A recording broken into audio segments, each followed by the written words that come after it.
30년을 함께한 남편의 마지막 말. 그런데 아들은 그걸 부정하더군요.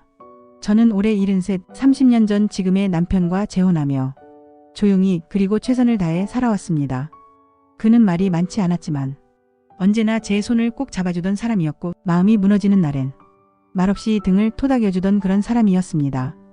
그리고 얼마 전 그 사람이 긴 투병 끝에 세상을 떠났습니다. 간병이라는 게 몸보다 마음이 먼저 지치더군요. 그래도 저 사람이 이 세상에 더는 아프지 않다는 게 한편으론 안도였고 또 한편으론 세상이 텅 빈 듯한 허망함이었습니다. 남편에게는 전처 사이에서 낳은 아들이 있었습니다. 우리가 만났을 무렵 그 아이는 초등학생이었죠. 아버지는 나만 없으면 좋겠다는 사람을 데려왔어. 그 말이 아직도 잊히질 않습니다. 저는 말조심을 했고 그 아이는 조심조차 하지 않았습니다. 세월이 흐르면 괜찮아질 줄 알았죠. 하지만 30년이 흐르는 동안 그 아이는 단 한 번도 절 엄마라고 부른 적이 없었습니다. 명절에도 기쁜 일에도 힘든 일에도 그 아이는 제게 연락하지 않았습니다. 그러던 어느 날 남편의 유품을 정리하던 중 서랍 깊숙한 곳에서 작은 봉투 하나를 발견했습니다. 그 안에는 유언장이 있었습니다. 손이 떨리더군요.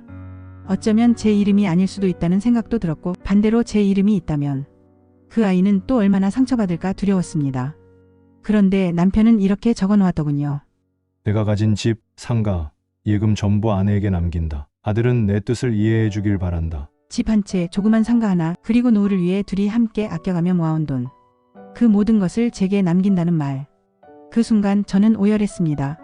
그건 재산이 아니라 그 사람의 마지막 마음이라는 걸 알았으니까요. 말은 많이 안 해도 그 사람은 늘 저를 믿고 있었다는 걸. 제게 남긴 건 돈이 아니라 30년의 시간과 그 사람의 모든 신뢰였다는 걸. 하지만 그 다음 순간 아들, 그러니까 그 아이는 단호했습니다. 말도 안 돼요. 그건 계모가 꾸민 일일 겁니다. 아버지가 자식한테 아무것도 안 남기고 가셨다고요? 난 인정 못해요. 그리고는 유언 무효 소송을 준비하고 있다는 말이 들려왔습니다. 저는 그 아이를 탓하고 싶지 않습니다. 어쩌면 그는 30년 동안 아버지의 사랑을 제게 빼앗겼다고 느꼈을지도 모르겠죠. 하지만 전에도 지금도 그 아이에게 해를 끼친 적은 없습니다. 조심스러웠고 불편한 걸 알기에 애써 웃으며 살아왔을 뿐입니다.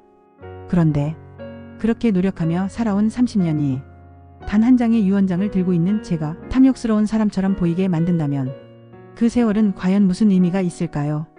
이제 저는 두 갈래 길 앞에 섰습니다. 하나는 남편의 뜻을 지키며 그가 제게 남긴 마지막 마음을 간직하는 길.